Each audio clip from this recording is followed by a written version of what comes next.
to the call of Secretary General Guterres to recommit to the spirit of partnership and multilateralism as vehicles for bringing to life the values and principles of the UN Charter here in Jamaica and in every corner of the world.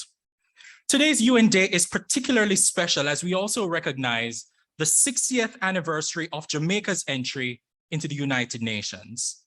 In its 60-year membership and across governments and administrations, Jamaica has been a consistent champion and advocate for peace, multilateralism, human rights, reduced inequalities, climate action, and equitable development financing for small island developing states. This UN Day is Jamaica's Diamond Jubilee and is worth celebrating. For her contribution to this organization, please give a round of applause to our member state, the people and government of Jamaica.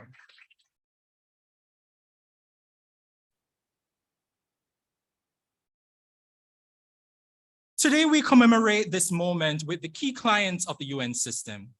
The people of Jamaica and its diaspora are present in thousands online, which we've made accessible via YouTube, Facebook, via the platforms of the JIS, the PBCJ, and the UN Jamaica. You may participate virtually with this community by posting in social media and using the handle and hashtag UN Jamaica. Please give a round of applause for our online participants.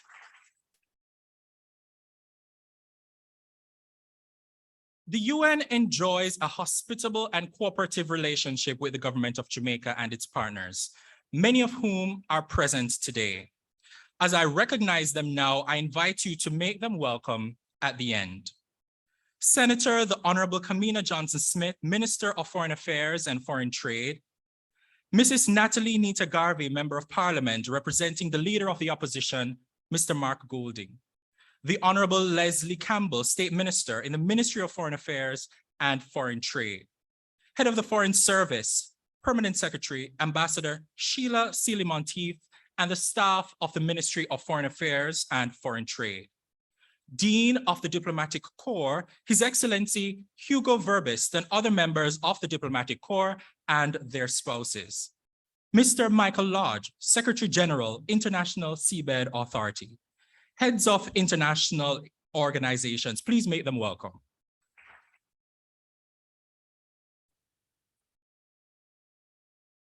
Continuing, permit me to also welcome and acknowledge Dr. Wayne Henry, Director General of the Planning Institute of Jamaica, Diane Edwards, President of JAMPRO, Donna Parchment, the Political Ombudswoman of Jamaica, Lieutenant Raphael Salazar, Director of Music, Jamaica Defense Force, Captain Deborah Newman, Dean, Caribbean Maritime University, the Caribbean Maritime University Cadet Corps, Warrant Officer Gregory Nicholson, Conductor of the Jamaica Regiment Band, members of the press, staff, retirees of the UN agencies, funds and programs, specially invited guests, ladies and gentlemen, welcome to all of you. Give yourselves a hand for being here.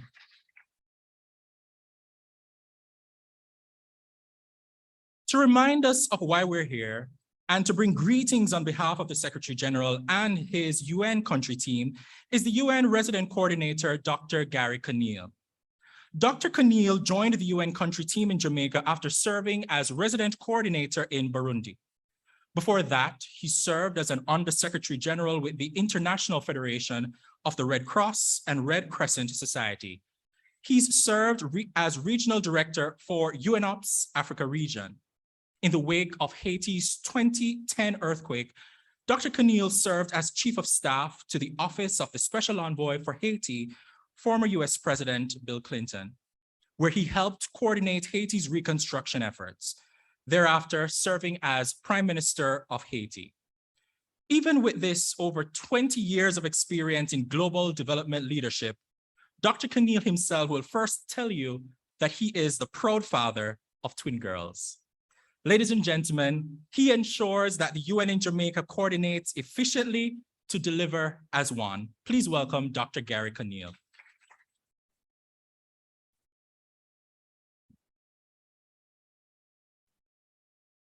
Thank you so much, Jomain, for this very generous introduction. As I always tell you, this Dr. Conille guy looks like someone I would love to meet. But I'm Garry, and I work here in Jamaica for now 2 years.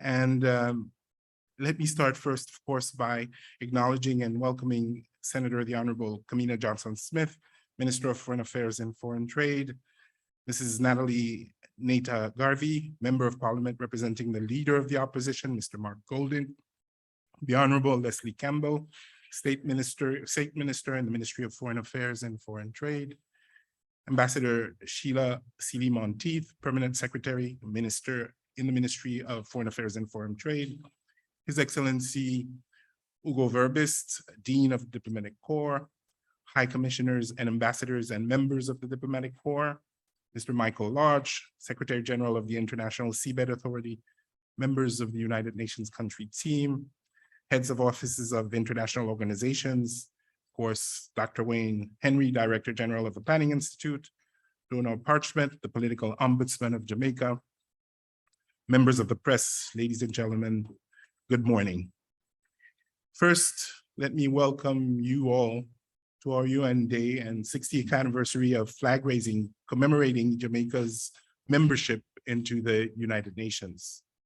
I bring you greetings on behalf of the UN Secretary General Antonio Guterres and the United Nations country team.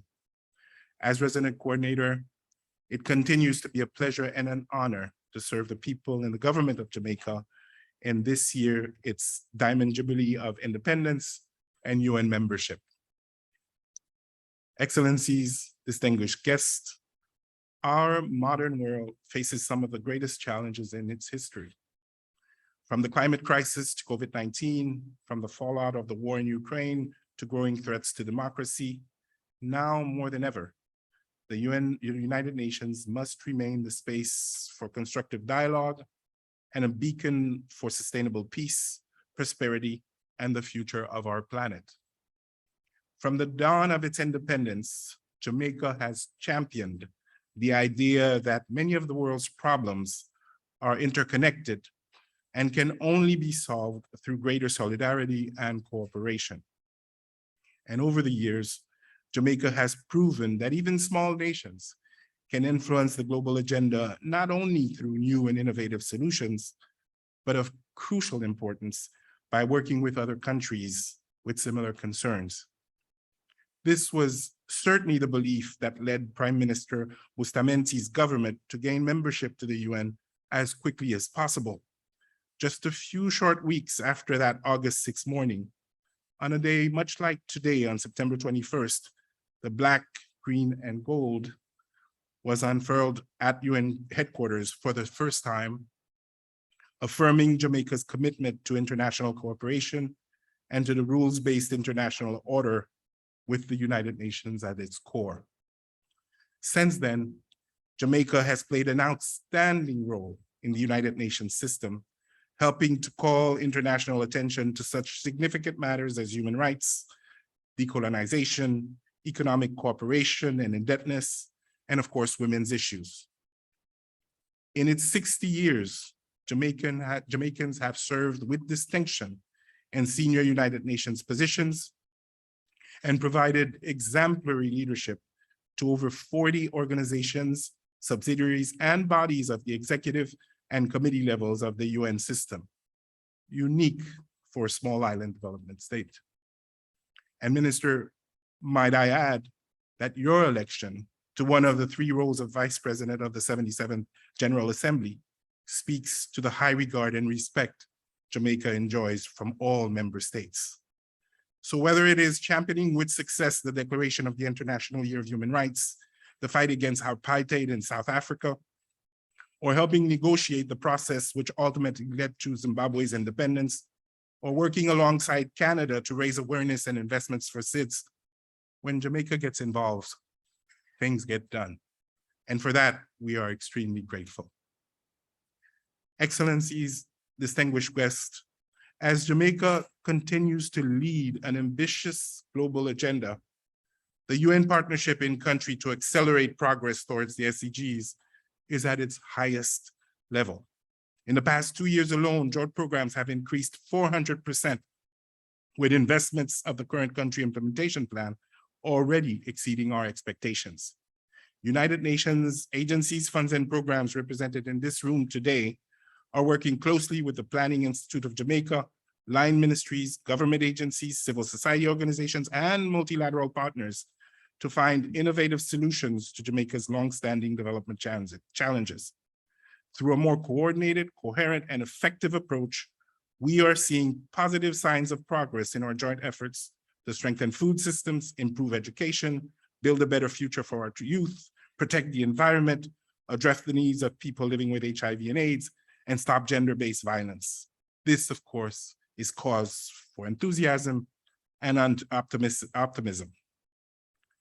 And at this point, I would like to recognize the many staff you see here, national and international, that work side by side to support the goals of the Jamaican government. And I would like to ask you to really give them a big hand. Thank you so much, guys.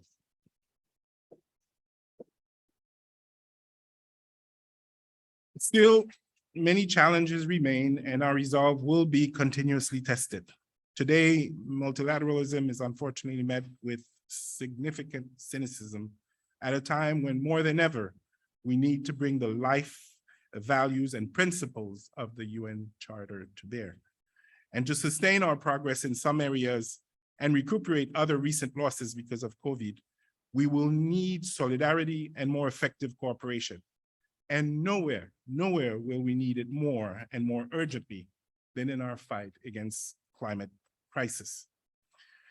At the global, regional, and local levels, we need to circle back to our common compass, the 2030 Agenda for Sustainable Development, which is so well aligned to the Jamaica's Vision 2030 for national development. So as we mark UN Day here in Jamaica, I want to thank all of you in this room for your commitment to the purpose and principles of the UN Charter that had guided us for the past 77 years. And I would like to call on you, as the Secretary General has, to renew our hope and conviction in what humanity can achieve when we work as one in global solidarity. Thank you so much for being here this morning.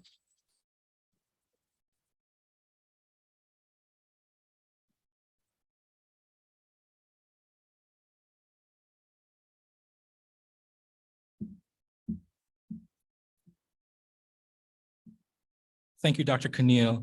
Ladies and gentlemen, indeed, Jamaica's best days are ahead, and this is the belief and mantra of our next and keynote speaker.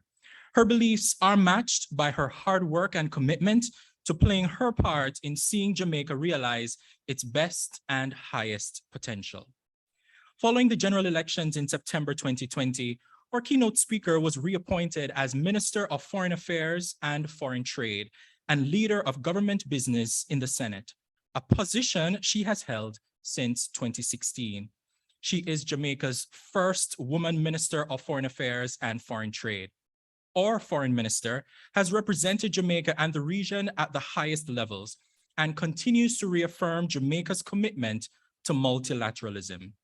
Ladies and gentlemen, join me in welcoming one of the 3 vice presidents of the 77th General Assembly of the United Nations, Senator the Honorable Kamina Johnson-Smith, Minister.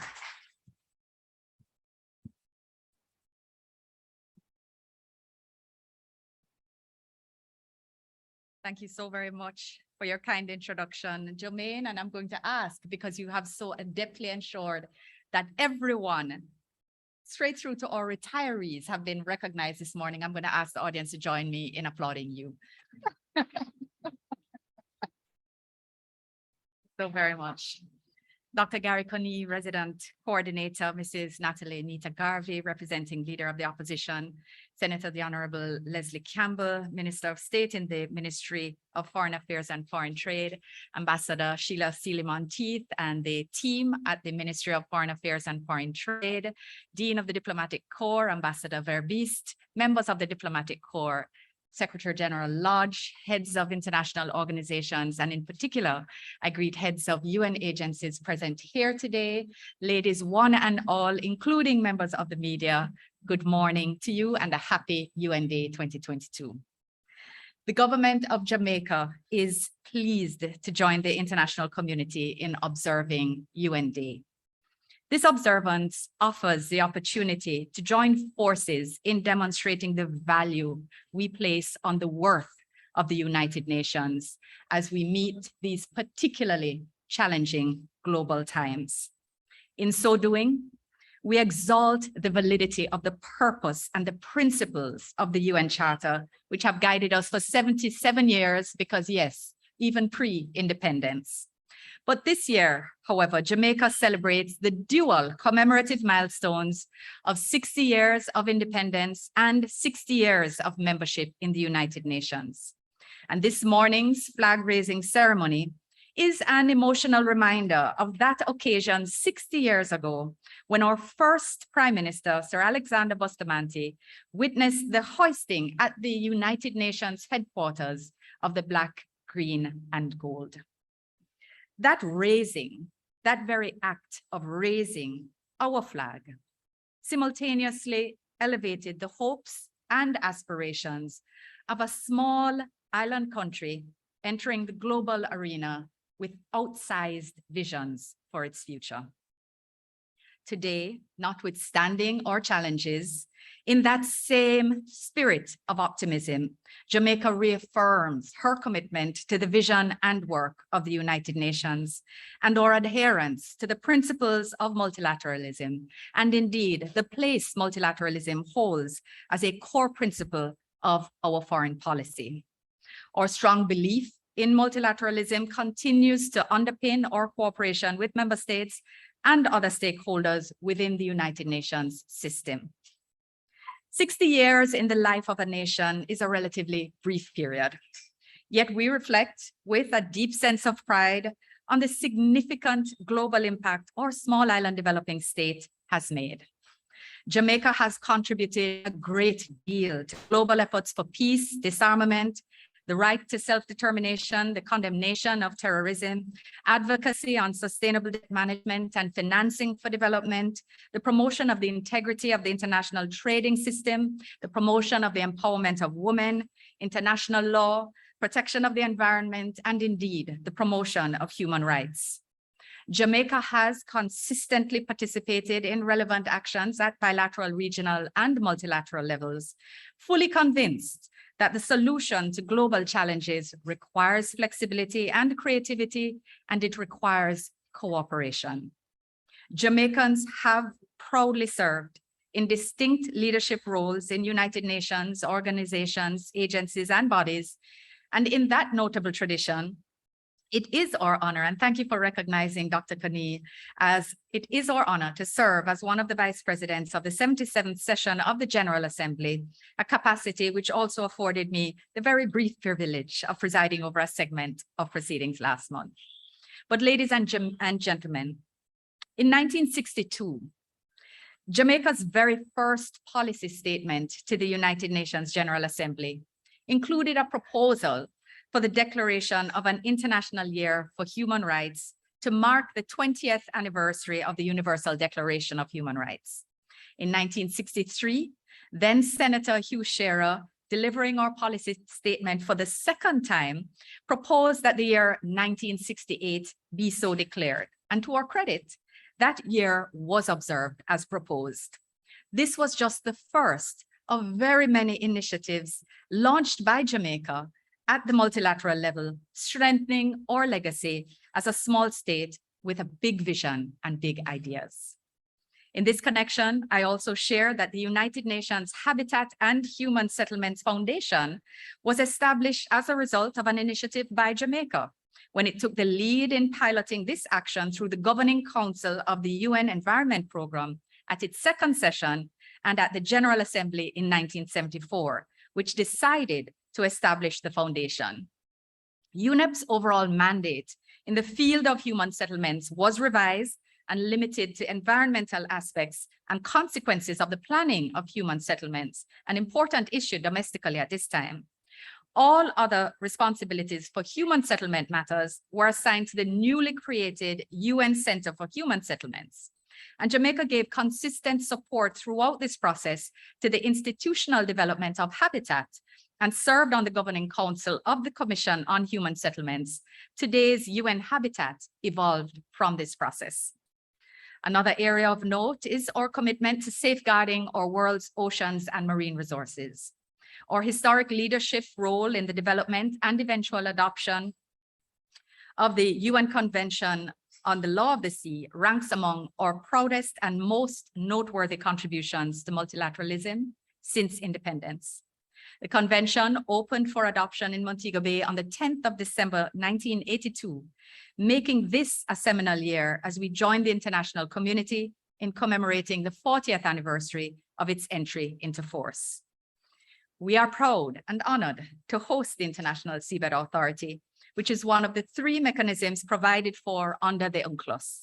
Jamaica is committed to the work that is being done to secure the resources for the area for the benefit of mankind, as well as to preserve and protect the environmental integrity of the deep seabed. Some 6 decades later, some 6 decades after independence, we continue our legacy of leadership at the United Nations in areas which reflect the progression and focus over time to embrace the new endeavors of the international community. Just last year, Jamaica spearheaded the successful adoption of a resolution on global media and information literacy, which calls for the promotion of media and information literacy over a 1-week period from the 24th to the 31st of October each year.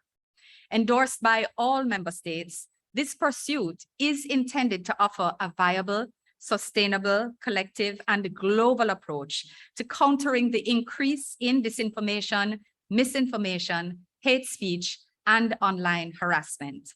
The original initiative was led by Jamaica's permanent delegation to UNESCO and unanimously adopted by the UNESCO General Conference in November 2019 in Paris.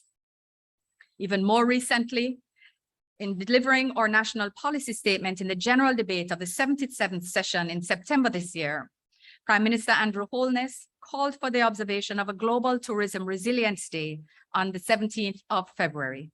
This annual commemoration will serve to encourage a consistent examination of resilience building in the tourism sector in the face of persistent global disruptions to sustainable tourism and sustainable development. As a highly tourism-dependent country and indeed region, Jamaica has invested in building resilience in the sector and encourages states to work together to commemorate this day in 2023, when we will host the Global Tourism Resilience Conference at the University of the West Indies Regional Headquarters. Here again, we see the evolution of the work of the United Nations and Jamaica's own role in keeping in step with these realities.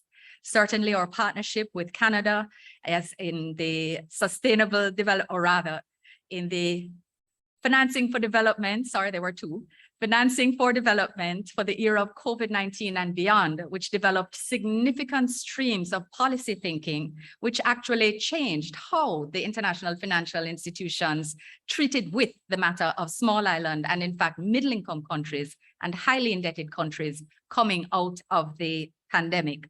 These are just a few of the areas in which Jamaica has, in partnership, executed strong leadership on the international stage and through the multilateral system. Dr. Conille, ladies and gentlemen, membership of United Nations bodies is another way through which Jamaica has sought to maintain an active role and visible profile in international affairs. Over these 60 years, Jamaica has had the opportunity to offer valuable service on a number of United Nations organs, organizations, and subsidiary bodies. We're proud of the country's long history of involvement in areas that span the gamut of international affairs, from human rights to development and international law. Our participation has included membership on the Security Council, the International Civil Service Commission, United Nations Environment Programme's Governing Council, the Committee on the Elimination of Discrimination Against Women, UNESCO's Executive Board, and the World Health Organization's Executive Board, among many others. Jamaica also currently holds membership of the Council on the International Maritime Organization, the Council of the International Civil Aviation Organization, the Commission on Narcotic Drugs, the Legal and Technical Committee of the International Seabed Authority, as well as its Finance Committee. We are similarly proud of the legacy of highly qualified and world-renowned Jamaicans who have occupied places of prominence in key UN positions. We recall Jamaica's former permanent representative to the UN, Ambassador Patricia Durant, who was appointed the first UN ombudsman in 2002. Judge Patrick Robertson, world-renowned jurist and former judge of the International Criminal Tribunal for former Yugoslavia, now is the first Jamaican to sit on the International Court of Justice and is serving his second term. As well as Dr. Kathy Ann Brown, who serves as the first Jamaican and first Caribbean woman on the International Tribunal of the Law of the Sea. They sit in the pantheon of many other celebrated Jamaicans globally. Our commitment is to maintain this trajectory of high performance and impact. With this goal in mind, we cherish the excellent relationships we enjoy with the UN agencies, which have offices in Kingston and indeed in UN House.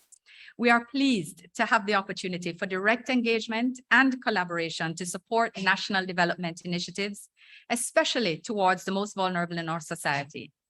Throughout our partnership, we can focus on building back together for peace and prosperity. The challenges we face today are indeed complex, interconnected, and cascading. Not unlike times past, there are those who question again the value of multilateralism and the ability of the UN to effectively tackle the difficulties. But some 35 years ago, just over halfway through our membership, we all underwent a process of reflection on the very question, what is the use of the United Nations? And the answer we offered then remains applicable today. Whatever its shortcomings, the past years have revealed, and it is an indispensable institution. We remain fully convinced that the alternative to a functioning multilateral system is a more dangerous and divided world that will threaten to marginalize and erode the security and development of small states in particular. We must all, therefore, continue to emphasize the tremendous benefit to our nations and our people of a robust and well-functioning multilateral system. Small states like Jamaica are of necessity the strongest advocates for multilateralism. And as I have said on several other occasions, multilateral cooperation will be key to getting us back on the road to sustainable economic growth and enhancing resilience to cope with these global challenges. We must therefore reaffirm our commitment to a world underpinned by a strong, rules-based multilateral system. With this in mind, Jamaica will continue to play a positive role in the activities of the organs and bodies of the United Nations. We expect that their programs and projects will complement those introduced at the national and regional levels, and believe that our collective efforts will assist in achieving our own national development goals. Vision 2030, which aligns with the overarching framework of the Sustainable Development Goals, continues to be our guide. I close, therefore, by echoing the sentiments of the Secretary General's message for UN Day 2022. The United Nations is the product of hope. As we mark UN Day, let us renew our hope and conviction in what humanity can achieve when we work as one in global solidarity. Thank you, and again, happy UN Day.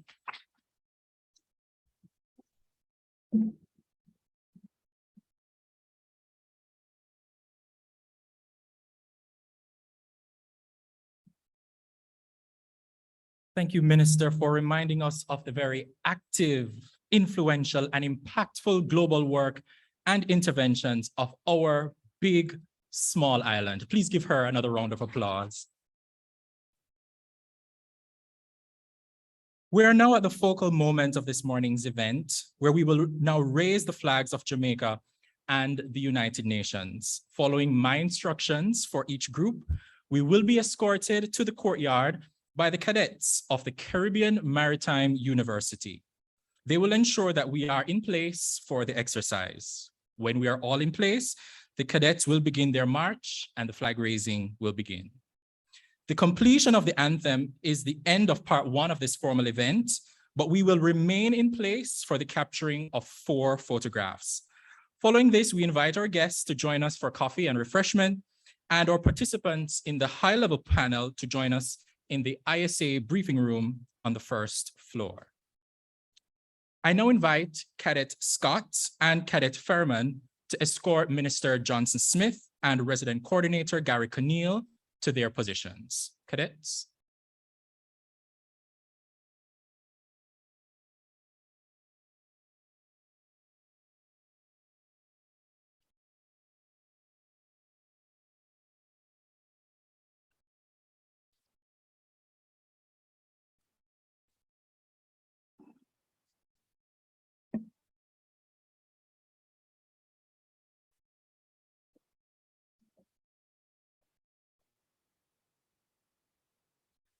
I now invite Cadet Mundell and Cadet Denhart to now escort Secretary General ISA, members of the Diplomatic Corps,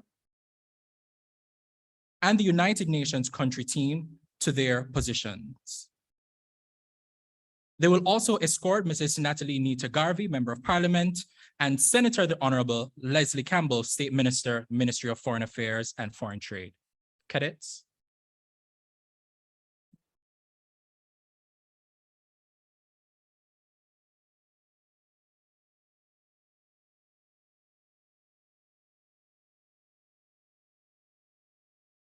Cadet Daly and Cadet Gutierrez will now escort the staff, retirees, and other special guests to their positions. Cadets.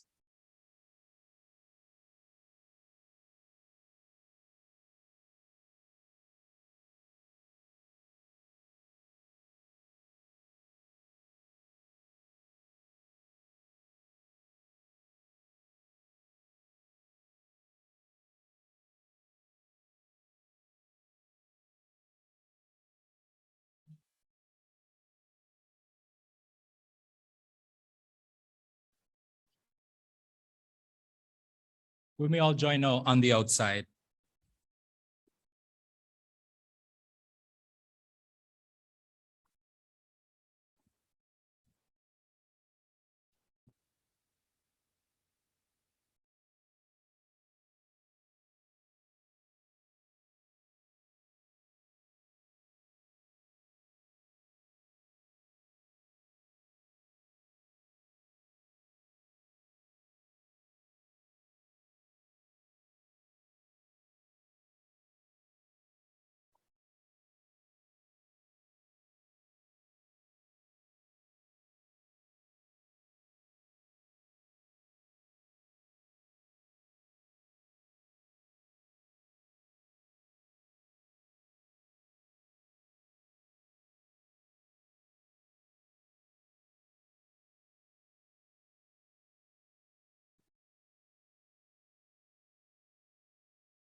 The United Nations is the product of hope.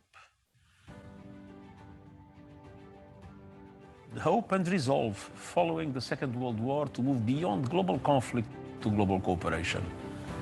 Today, our organization is being tested like never before. But the United Nations was made for moments like these. Now more than ever, we need to bring to life the values and principles of the UN Charter in every corner of the world. By giving peace a chance and ending conflicts that jeopardize lives, futures, and global progress. By working to end extreme poverty, reduce inequalities, and rescue the Sustainable Development Goals. by safeguarding our planet, including by breaking our addiction to fossil fuels and kickstarting the renewable energy revolution. And by finally balancing the scales of opportunity and freedom for women and girls and ensure human rights for all.